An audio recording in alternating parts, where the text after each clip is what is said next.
श्रीमद् भागवतम स्कंद 1 अध्याय 9 श्लोक संख्या 39।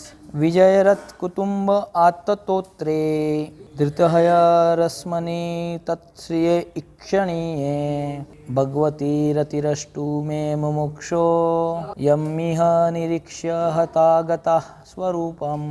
विजय अर्जुन, रथ रथ, कुटुंबे जान की बाजी लगाकर जिस वस्तु की रक्षा की जाए, आत्ततोत्रे दाहिने हाथ में चाबुक लिए, धृतहय घोड़ों की लगाम थामे,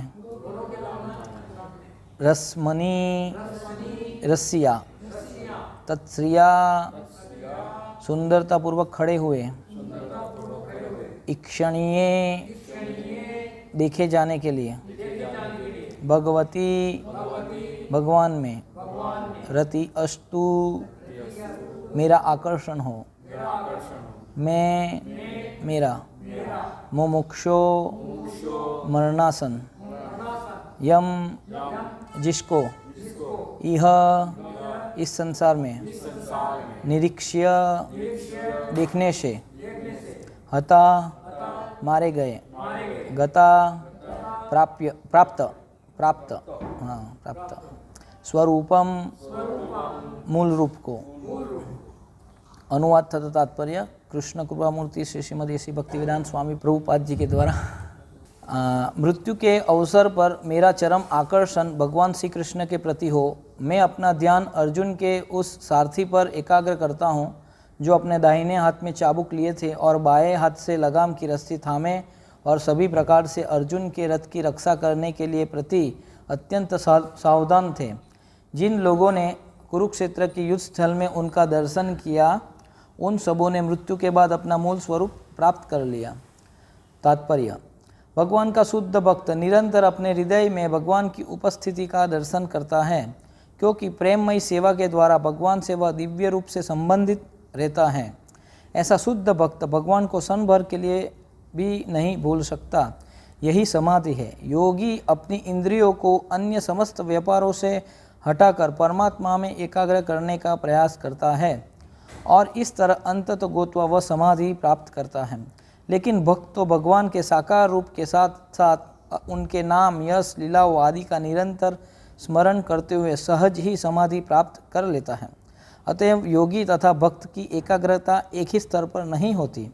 योगी की एकाग्रता यांत्रिक होती है, जबकि शुद्ध भक्त की एकाग्रता शुद्ध प्रेममय तथा नैसर्गिक स्नेहयुक्त सहज भाव होता है। भीष्मदेव शुद्ध भक्त थे और सेना नायक के रूप में वे निरंतर पार्थ सारथी के रूप में भगवान के युद्ध क्षेत्र वाले स्वरूप का स्मरण कर रहे थे। अतएव पार्थ सारथी के रूप में भगवान की लीला भी शाश्वत है। भगवान की लीलाएं कंस के कारागार में अपने अपने जन्म काल से लेकर अंत में मौसल लीला तक समस्त ब्रह्मांड में एक एक करके उसी प्रकार चक्कर लगाती है जिस प्रकार घड़ी की सुइयां एक बिंदु से दूसरे बिंदु तक चलती जाती है। और ऐसी लीला में पांडव तथा भीष्म जैसे अनेक पार्षद उनके नित्य संगी रहते हैं। इस तरह भीष्मदेव पार्थ सारथी के रूप में भगवान के सुंदर स्वरूप को, जिसे अर्जुन भी नहीं देख पाया, कभी नहीं भूल पाए। अर्जुन का पार्थ सारथी के पीछे थे, जबकि भीष्मदेव भगवान के बिल्कुल सामने। जहाँ तक भगवान के सैनिक वेश का संबंध है, भीष्मदेव ने इसका आस्वादन अर्जुन की अपेक्षा अधिक रुचि से किया। कुरुक्षेत्र की युद्धभूमि के सारे सैनिक तथा व्यक्तियों ने मृत्यु के बाद भगवान जैसा अपना मूल आध्यात्मिक स्वरूप प्राप्त किया, क्योंकि भगवान की अहेतुकी कृपा से वे सभी उस अवसर पर उनका साक्षात दर्शन कर सके। जलचर से लेकर ब्रह्मा तक विकास चक्र में चक्कर लगाते हुए सभी बद्ध जीव माया के रूप में हैं या उस रूप में हैं जिसे उन्होंने अपने कर्मों से प्राप्त किया है और जो भौतिक प्रकृति ने उन्हें प्रदान किया है।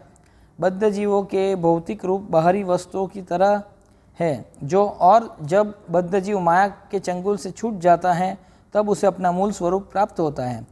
निर्विशेषवादी भगवान के निराकार ब्रह्म तेज को प्राप्त करने का इच्छुक रहता है, लेकिन भगवान के अंश स्वरूप जीवित स्फुलिंगों के लिए यह रंच मात्र भी हितकर नहीं है, अतः वे निर्विशेषवादी पुनः नीचे गिरते हैं और फिर से भौतिक रूप प्राप्त करते हैं जो आत्मा के लिए मिथ्या होते हैं।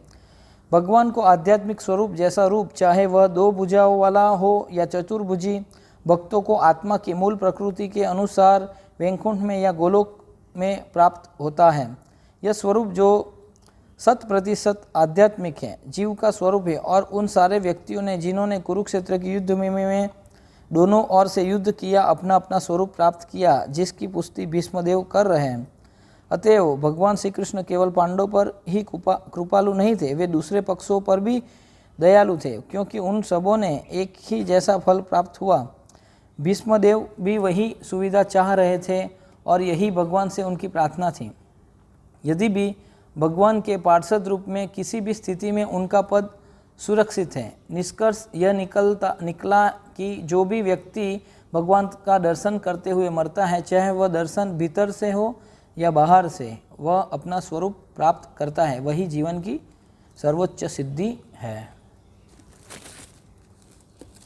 तो भीष्म पितामह अपना देह त्याग कर रहे भगवान कृष्ण की उपस्थिति में। तो बहुत अच्छा वर्णन है कि भीष्म पितामह देह त्याग कर रहे और संसार के जितने भी ऋषि मुनि हैं, जो बड़े बड़े वैष्णव हैं, भगवत भक्त हैं, देवी देवता हैं, वो सब भीष्म पितामह के आखिरी दर्शन करने के लिए आ रहे हैं। और तो इसमें भगवान कृष्ण की भी एक लीला है कि भगवान हमेशा सोचते हैं कि भगवान के भक्तों का गुणगान हो, संसार में उनकी जो ग्लोरीज है वो फैले। तो इसमें यही आप पिछले श्लोक में आप देखेंगे तो युधिष्ठिर महाराज भी अपने पूरा काफिला आ रहा है, पूरा उनके बहुत सारे उनके साथ बहुत सारे अनुयायी जो सेना है युधिष्ठिर महाराज की, सब पांडव, भगवान श्री कृष्ण, बड़े बड़े ऋषि मुनि सब आज उसमें युधिष्ठिर महाराज का भी ऐश्वर्य दिख रहा है, जो इस भौतिक संसार में इंद्र के समान था। जो स्वर्ग में जो इंद्र का जो ऐश्वर्य है वही इस भौतिक संसार में युधिष्ठिर महाराज का था। वो मतलब भगवान कृष्ण ऐसे गुणगान भगवान के भक्तों का कराना चाहते हैं। तो हम देखते हैं परीक्षित महाराज भी शरीर छोड़ रहे हैं, तब भी सुखदेव गोस्वामी परीक्षित महाराज को उपदेश दे रहे, तो परीक्षित महाराज की भी यही स्थिति है। परीक्षित महाराज शरीर छोड़ रहे, तो बड़े बड़े सभी नारद मुनि, व्यासदेव, असित देवल, गौतम मुनि, वशिष्ठ मुनि, सब ये उनका जो देह त्याग कर रहे, तो वो ये इसमें उपस्थित है। तो उनका जो ग्लोरीज है कितना, मतलब भगवान के शुद्ध भक्त हैं, इसलिए सभी लोग आए हैं और उनको तो ये आए हैं और उनको मतलब सब लोग भगवत चर्चा कर रहे हैं। तो एक देखा जाता है, सभी एक भौतिकतावादी लोग भी ऐसा सोचते हैं कि हम शरीर छोड़े, तो सब लोग आए। गुरु महाराज प्रवचन में बोलते हैं कि व्यक्ति एक कुत्ता है, वो रास्ते पे शरीर छोड़ता है, और एक भौतिकतावादी एक जसलोक हॉस्पिटल में शरीर छोड़ता है, ब्रिज कैंडी हॉस्पिटल में शरीर छोड़ता है।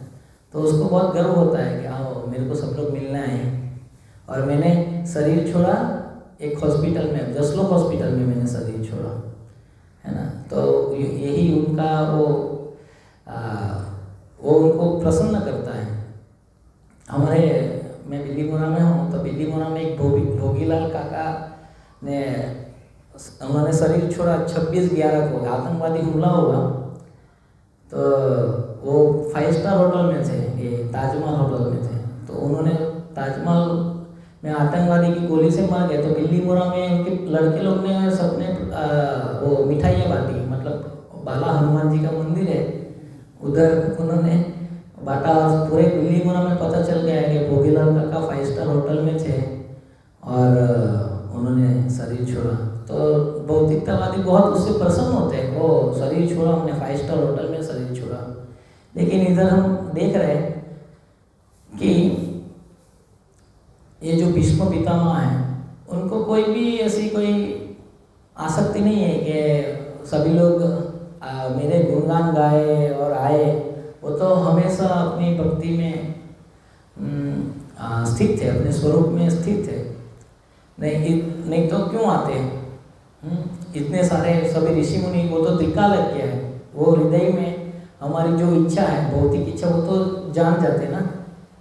सही में वो शुद्ध भक्त, उनकी एक अनन्य सेवक। इसमें पिछले श्लोक में भीष्म पितामह बोल रहे हैं कि भगवान कृष्ण इधर आए हैं क्योंकि मैं उनका अनन्य सेवक हूँ। वो खुद डिक्लेयर कर रहे हैं वो उस चीज़ को कि मैं उनका अनन्य सेवक हूँ, कि भगवान कृष्ण इधर आए और वो वही चीज़ का स्मरण कर रहे हैं कि जो पार्थसारथी रूप में उनका चिंतन कर रहे हैं। तो ऐसा ही है हमारे जीवन में भी। हम भी भक्ति के पहले हम ऐसा सोचते हैं कि हमारा भी ऐसा गुणगान हो, सभी भौतिकतावादी समाज के लोग आए, हमको अप्रिशिएट करें, पूजा प्रतिष्ठा मिले। और भक्ति के बाद भी हम सोचते हैं कि भाई हमको भी, हम इतना बुक डिस्ट्रीब्यूशन किए, महाराज हमको बोले, स्टेज पे बुलाए, हमने इतनी सेवा की, हमारा बोले, बाद में हम बोले कि नहीं महाराज मैं तो इंस्ट्रूमेंट हूँ, मैं तो भगवान का सेवक हूँ। तो वो भी एक प्रकार की हमारे में सब इच्छा होती है, आध्यात्मिक इंद्र तृप्ति बोलते हैं उसको, है ना। तो सभी व्यक्ति इस चीज़, मतलब ये सब हम सोचते हैं, ऐसा हमारा मन, क्योंकि हमारा जो सेवा का जो हमारा जो चेतना है भगवान की सेवा करने का, तो वो इतना उन्नत नहीं है। हम बहुत ही अभी कनिष्ठ अवस्था में हैं। तो इससे हमको पता चलता है कि कितना हमको भगवान की सेवा में कितना गंभीर होना है ना। तो इसमें इसलिए हमको भगवान की जो सेवा में वो हमारा जो स्वरूप अवस्था है उसमें स्थित रहना चाहिए। थोड़ा इको बहुत आ रहा है ना, आवाज़ थोड़ा कम। तो हमारी जो स्वरूप अवस्था क्या है, भगवान के जीवे स्वरूप होई कृष्ण नित्यदास।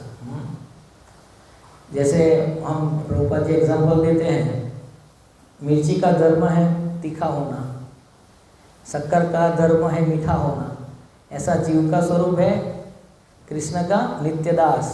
तो यही हमारा स्वरूप है। और उसमें हमारा क्या है, इस संसार में क्या है? भगवान बोलते हैं ममे वांस जीवलोके जीवभूत सनातन। हम भगवान के दास है, सनातन अंश है। और यही अंश भगवान सात्य भगवद गीता में बताते हैं, अपरे मितस्वन्वा प्रकृतिम विद्धि में पराम। जो ये जीव है वो मेरी पराशक्ति है। बाद में उसके पहले के श्लोक में भगवान बोलते हैं भूमि अपनो वायु खम मनो बुद्धि एवच अहंकार इति में भिन्ना प्रकृति अस्तदा।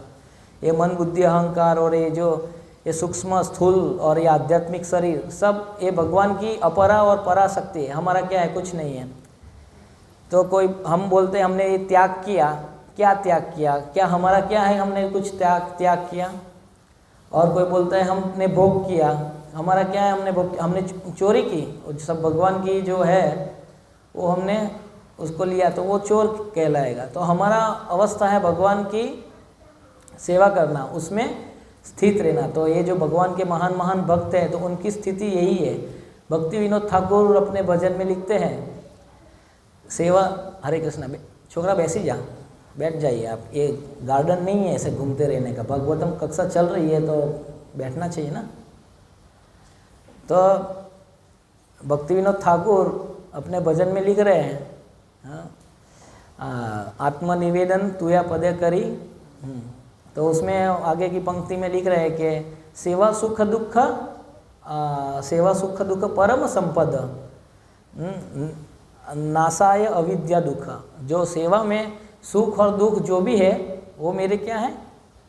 परम संपद है ना, परम संपदा मेरी परम संपत्ति है, वो मेरी प्रॉपर्टी है।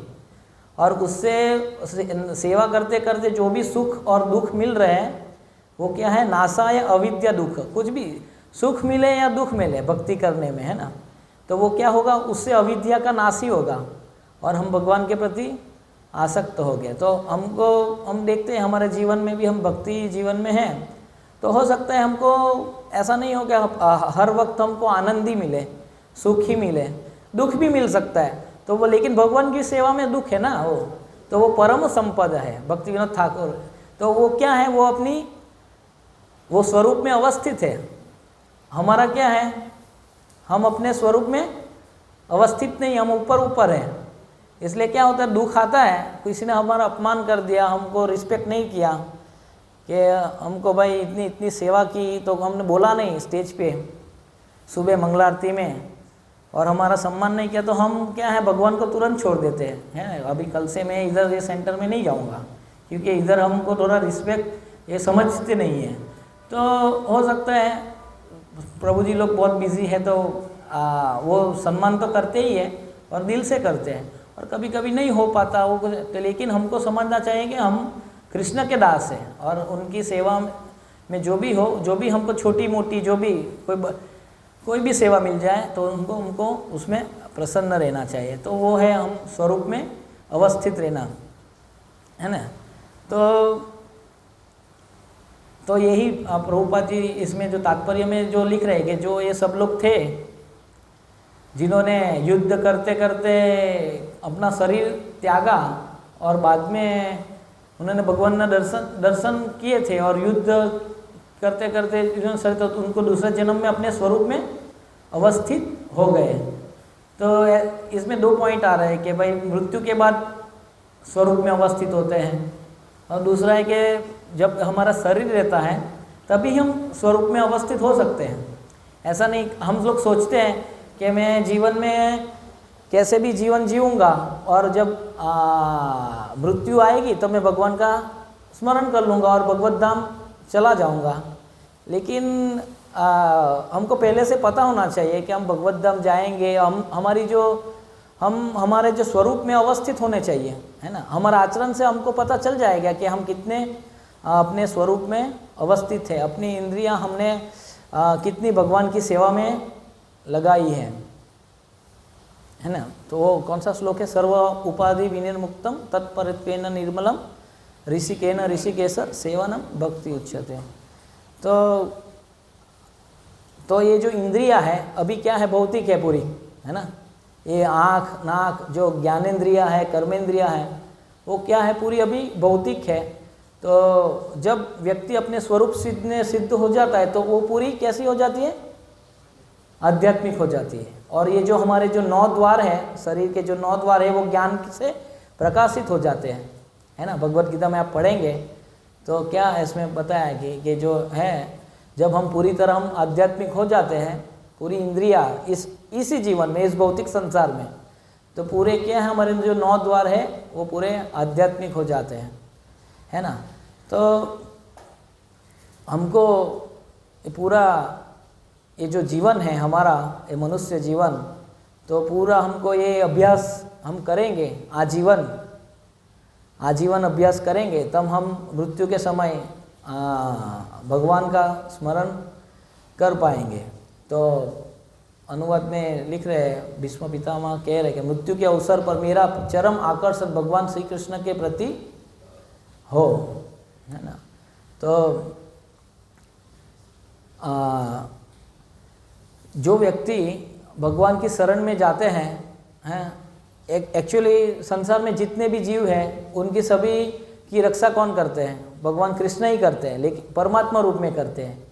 लेकिन कहते हैं कि जो भगवान की शरण में जाता है तो उनकी साक्षात कृष्ण उनकी रक्षा करते हैं, साक्षात उनकी केयर करते हैं पूरी, है ना। ऐसे तो परमात्मा रूप में शिरोदक्षाई विष्णु हृदय में है, परमात्मा रूप में, तो हर जीव की रक्षा वो करते हैं। लेकिन जो भगवान की शरण ग्रहण करता है तो कृष्ण खुद उनकी रक्षा करते हैं। तो ये इसमें देखते हैं कि जो सारथी रूप में भगवान अर्जुन का रथ खींच रहे हैं और भीष्म पितामह शरीर त्याग रहे, तो भगवान कृष्ण खुद इधर आए हैं उनको दर्शन देने के लिए। तो हमको आजीवन भगवान का अभ्यास करना पड़ेगा। तो प्रभुपाद जी ने जो हमको प्रोसेस दिए हैं, हरे कृष्णा कृष्णा कृष्णा हरे हरे, हरे राम राम राम हरे हरे। तो 24 घंटे हम भगवान का स्मरण कर सकते हैं। लेकिन हम बोलते हैं, प्रवचन में बोलते हैं, लेकिन आचरण करने में हमको पता चलता है कि हमसे इतना स्मरण नहीं होता। हम जब करते तभी भी मैं कंस्ट्रक्शन में था तो पूरा कंस्ट्रक्शन का चिंतन करता था पूरा, मतलब आज रेत आने वाली है, गिट्टी आने वाली है, इतने लेबर से ये काम कराना है, मतलब मैं ध्यान से सुनने की भी कोशिश करता था। तो अभी मैं भगवान का स्मरण नहीं कर पाता था। लेकिन तो अभी कोई बात नहीं, प्रभु जी बोलते थे कि आप भगवान की ही सेवा कर रहे हैं तो कोई बात नहीं, वो भी भगवान का ही स्मरण है, उसमें कोई दिक्कत नहीं। लेकिन जो भौतिकतावादी व्यक्ति है, जो अपनी इंद्रिय तृप्ति के लिए जो धन कमाते हैं, तो वो अगर वो भी भगवान का नाम लेते लेते हरे कृष्ण करते करते ऐसा स्मरण करेगा तो वो पूरे जो फल है वो भगवान को अर्पित नहीं करेगा तो उसको तो कर्म के बंधन उत्पन्न होंगे ना, है ना। तो ये प्रोसेस है, ये हरे कृष्ण करना तो अभी अच्छी बात है। ऐसे मतलब धीरे धीरे हमको मतलब अपने को इसमें डालना, क्योंकि हमको भगवान के प्रति प्रेम नहीं है, इसलिए भगवान का स्मरण होता नहीं, हमको वो आर्टिफिशियल करना पड़ता है ना। तो हमको हमारा जो शेड्यूल है वो बनाना चाहिए कि कैसे हमको जो रुपया है, हमारा जो बिजनेस है, उसमें हमको वो पूरा स्मरण रहता है। 24 घंटे हम सोते हैं तो अभी वो स्मरण, क्योंकि हमको उससे आसक्ति है ना, भगवान से हमको उनसे ज़्यादा आसक्ति, इसलिए हमको उनका स्मरण। अगर हमको भगवान के साथ आसक्ति तो भगवान का भी स्मरण होगा। आप सोचिए, हम पदयात्रा में था तो एक प्रभु जी ने अपना जैकेट निकाल के रथ के ऊपर रखा था, उनका जैकेट गुम हो गया। तो इतना उन्होंने सोचा, पूरे सबको पूछ लिया मेरा जैकेट किधर है, मेरा जैकेट किधर है, मेरा जैकेट किधर है। इतना उनको पूरा रात दिन यही चल रहा है कि मेरा उन्होंने 1100 रुपये का दिलाया तो मैंने जैकेट उतना। तो मैंने उनको बोला कि इतना ही स्मरण तो कृष्ण के लिए करता है तो भगवान तुमको प्राप्त हो जाते हैं। तो ऐसे ही हमारी भी स्थिति, हमारा कितना लॉस हो रहा है, भगवान का हमारा स्मरण लॉस हो रहा है तो उसको हमको थोड़ा भी टेंशन नहीं आता। लेकिन हमारे अभी जेब का बटुआ कहीं से छूट जाए कि किसी ने पाकिट चोरी कर लिया हमारा, तो हम पूरे विचलित हो जाते हैं और पूरा चिंतन हमारा 24 घंटे वही रहेगा, आज मेरे इतने रुपये चले गए, आज मेरे इतने रुपये चले। लेकिन भगवान का हमारा स्मरण लॉस हो रहा है, भगवान की हम चिंतन नहीं कर पा रहे 24 घंटे, तो हमको कोई टेंशन नहीं आता ना। तो ये हमारी स्थिति है। लेकिन हम देखते हैं कि जो भगवान के शुद्ध भक्त हैं, भगवान के शुद्ध भक्त हैं तो भगवान का स्मरण 24 घंटे करते हैं, वो क्षण भर के लिए भी भगवान को नहीं भूलते, है ना। तो सनातन गोस्वामी थे, सनातन गोस्वामी, वो रोज़ भगवान को 1008 बार भगवान को दंडवत करते थे, है ना। तो आप एक दंडवत करेंगे तो आधी मिनट लगेगी, आधी मिनट एक बार दंडवत करके खड़े हुए तो आधी मिनट लगेगी। तो आप 1008 बार दंडवत करेंगे तो आपकी 500 मिनट जाएगी ना, 650 मतलब 8 घंटा चला जाएगा। तो सनातन गोस्वामी रोज भगवान को 1008 दंडवत प्रणाम करते थे, मतलब 8-9 घंटा, है ना, सिर्फ दंडवत प्रणाम ही करते थे, है ना। जिनका भी मन नहीं लगता तो ऐसे भगवान को दंडवत प्रणाम करते, समय है तो ऐसे दंडवत प्रणाम करके भी भगवान का स्मरण कर सकता है। मोबाइल में समय, व्हाट्सएप में, उसमें निकालने की जगह भगवान का स्मरण ऐसे कर सकते हैं। और सनातन गोस्वामी और रोज गोवर्धन की एक परिक्रमा करते थे। वो कितना घंटा लगता है? 4 घंटा लगेगा, है 3-4 घंटा, है ना, 3-4 घंटा लगेगा। तो 4 घंटा वो और 8-9-10 घंटे ऐसा रोज का इनका शेड्यूल है। तो और ऐसा नहीं कि हम लोग करते तो हम तो क्या बीच में वैष्णव मिलते तो प्रणाम नहीं करते, आगे बढ़ते, हमको तो खत्म करनी है परिक्रमा। तो सनातन गोस्वामी बीच में जितने भी वैष्णव मिलते थे उनको सबको दंडवत प्रणाम वापस। तो कितने वैष्णव मिलते होंगे, सबको दंडवत प्रणाम करते करते गोवर्धन परिक्रमा वो करते थे। तो ऐसे वो अपना मन वो भगवान की सेवा में अर्पण करते। और भगवान कृष्ण एक बार आते हैं, उनको बोलते हैं कि भाई अभी आपकी उम्र हुई, आप छोड़िए अभी भगवान। तो वो उनके भगवान बात कर रहे हैं उनसे, तो उनके लिए भी रुकते नहीं, वो चलते रहते हैं। नहीं, ये तो मेरा वाव, मतलब जो ये मेरा रूटीन है। तो ये जो हमारा जो रूटीन है, 16 माला करना, 4 नियमों का पालन करना, उसमें कभी भी हमको दिल नहीं बरतनी चाहिए, है ना। और जो हमारा रूटीन है वो फिक्स करना चाहिए। तो हम सब लोग बोल सकते हैं कि बहुत बिजी है हम लोग और नहीं, लेकिन ऐसे हम यूट्यूब में देखते, तो मैंने एक वीडियो देखा था, तो सर्कस में जो होते हैं ना वो पशु, तो शेर और बाघ और वो चीता हैं, तो वो सर्कस में जो रिंग मास्टर है, तो वो सब पशु लोग को ऐसे कराते हैं, मतलब ऐसे खड़े हो जाओ, तो खड़े हो जाते हैं और ऐसे करके उनको ऐसे प्रणाम करते हैं, उनको क्या बोलते हैं, उनको ऐसे मतलब उनके अनुसार वो लोग डालते हैं। और वो जो डॉल्फिन मछली है वो भी उनके अनुसार जो हैं, तो उनके अनुसार मतलब जो ट्रेन करता है तो उसके अनुसार ट्रेन होता है माइंड। एक पशु को भी जो व्यक्ति ट्रेन कर सकता है, क्योंकि वो कुछ नहीं जानता, तो उसको ट्रेन कर सकता है व्यक्ति। तो अगर हम सही में प्रयास करें तो कुछ असंभव नहीं है। मतलब वो हमारा वो है कि हमको भगवान को प्राप्त करने की हमारी इच्छा कम है, बाकी सब संभव है ना। जब हमको भगवान से प्रेम होगा तो ये सब संभव है, ये सब है ना। तो हमको भी ये उत्साही रहना चाहिए भगवान की सेवा में, ये सब चीज़ों में, है ना। ये बहुत बहुत अमूल्य चीज़ है ना, तभी हम भगवत धाम जा पाएंगे। तो इस श्लोक में हम देख सकते हैं जो भीष्म पितामह है, बहुत ही मतलब वृद्ध वयी है, मतलब उनकी उम्र है ना, तो अभी कितने उनमें स्ट्रांग है, इतने तीर लगे हैं, तो अभी उनकी चेतना है भगवान के स्मरण करने की। तो उससे हमको एक चीज़, मतलब भौतिक समाज में हम देखते हैं कि इतनी उम्र होते रिटायरमेंट हो जाता है, इतनी उम्र में, मतलब 50 साल के हो तो आपको रिटायरमेंट। लेकिन आध्यात्मिक जगत में ऐसा नहीं है रिटायरमेंट, उतने एज में आदमी का आध्यात्मिक जीवन ऐसा स्टार्ट होता है। प्रभुपाद जी 70 साल की आयु में अमेरिका गए और प्रचार किया। मैं था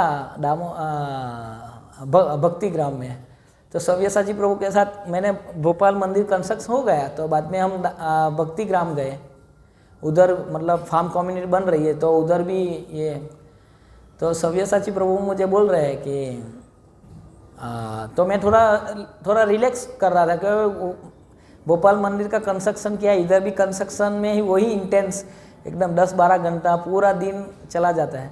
तो सव्यसाची प्रभु मुझे बताया कि आप शरीर नहीं आत्मा है ना। तो आप सोच रहे हैं कि मैंने कंस्ट्रक्शन कर लिया, अभी थोड़ा मैं रिलैक्स हो जाऊंगा, है ना। तो ऐसा नहीं, आपकी सेवा तो बाद में ये शरीर छोड़ने के बाद भी चालू ही कंटिन्यू ही करनी है ना। तो आप ऐसा मत सोचो कि अभी आप मतलब थोड़े रिलैक्स हो जाओ, यानी कि भक्ति जीवन में ऐसा रिलैक्सेशन है नहीं। एज हुआ, कितना भी एज हो, आपको इंटेंस फुली भगवान की सेवा करनी पड़ेगी, है ना। तो ऐसे भीष्म पितामह, युधिष्ठिर महाराज जैसे परम पूज्य भक्ति विकास स्वामी महाराज, वो 24 घंटे भगवान की सेवा में रत रहते हैं, है ना। तो हमको उत्साहित रहना चाहिए। जैसे सुग्रीवा, मतलब रामायण में सुग्रीवा होते हैं, वो रावण को देखते ही उधर से जंप मारते हैं डायरेक्ट रावण के पास। ये मतलब जो सेतु, मतलब समुद्र पार करके आते हैं, और भगवान रामचंद्र ये सब लोग और सुग्रीवा सब खड़े रहते हैं, और सामने सिर्फ रावण को लंका में देखते ही उधर से ही जंप मारते हैं और रावण से युद्ध करना स्टार्ट कर देते हैं वो। और युद्ध करना है ना, ऊपर से वो 2-3 माले से नीचे गिरते हैं, वापस रावण को एकदम फाइट चालू ही कर देते। तो सब जो जो वानर सेना थी, तो वो एकदम जोश में आ जाती है कि हमारा जो सेनापति है, इतना सॉलिड एक शिप देख के वो अपने को कंट्रोल नहीं कर पा रहा है भगवान की सेवा करने में। वो लोग सब चिल्लाते हैं ऐसे, मतलब गुरु महाराज लिखते हैं, परम पूज्य भक्ति का स्वामी महाराज अपनी पुस्तक में रामायण में लिखते हैं कि सब वानर सेना एकदम जोश में आ गई। तो ऐसे हमको भी सुग्रीवा की तरह, जो हमारे सेनापति है इधर के राजेश प्रभु जी, तो वो पुस्तक वितरण कर रहे, बहुत उत्साह से कर रहे ना, इतने ग्रस्त होते हुए, तो हमको भी सब उत्साह से ये सब सेवा में हम एंगेज रहेंगे ऐसे जोर से, तो भगवान हमको देखेंगे और हमको मृत्यु के समय हमको भी भगवान का स्मरण होगा। तो इसमें युद्ध हो रहा है, तो ऐसा नहीं हो रहा है कि सब उनका युद्ध हो रहा है तो वो देख रहा है कि हाँ कृष्ण कहाँ है, उसका स्मरण करते करते मैं शरीर छोड़ूं, ऐसा तो नहीं हो रहा है। उन्होंने दर्शन किए, बाद में उनका शरीर छूटा और गए वो, है ना। तो हम लोग भी वही एक वानर सेना जैसे ही है ना। वो भगवान का, ये तो भीष्म पितामह के सामने कृष्ण थे तो उन्होंने साक्षात दर्शन किया, हमको तो हमने तो भगवान के दर्शन कर लिए, अपने गुरु के दर्शन कर लिया, तो अभी तो हमको युद्ध ही करना है। तो ऐसे हमको भगवान की सेवा में उत्साहित रहना है, ऐसे युद्ध करना है। हरे कृष्णा।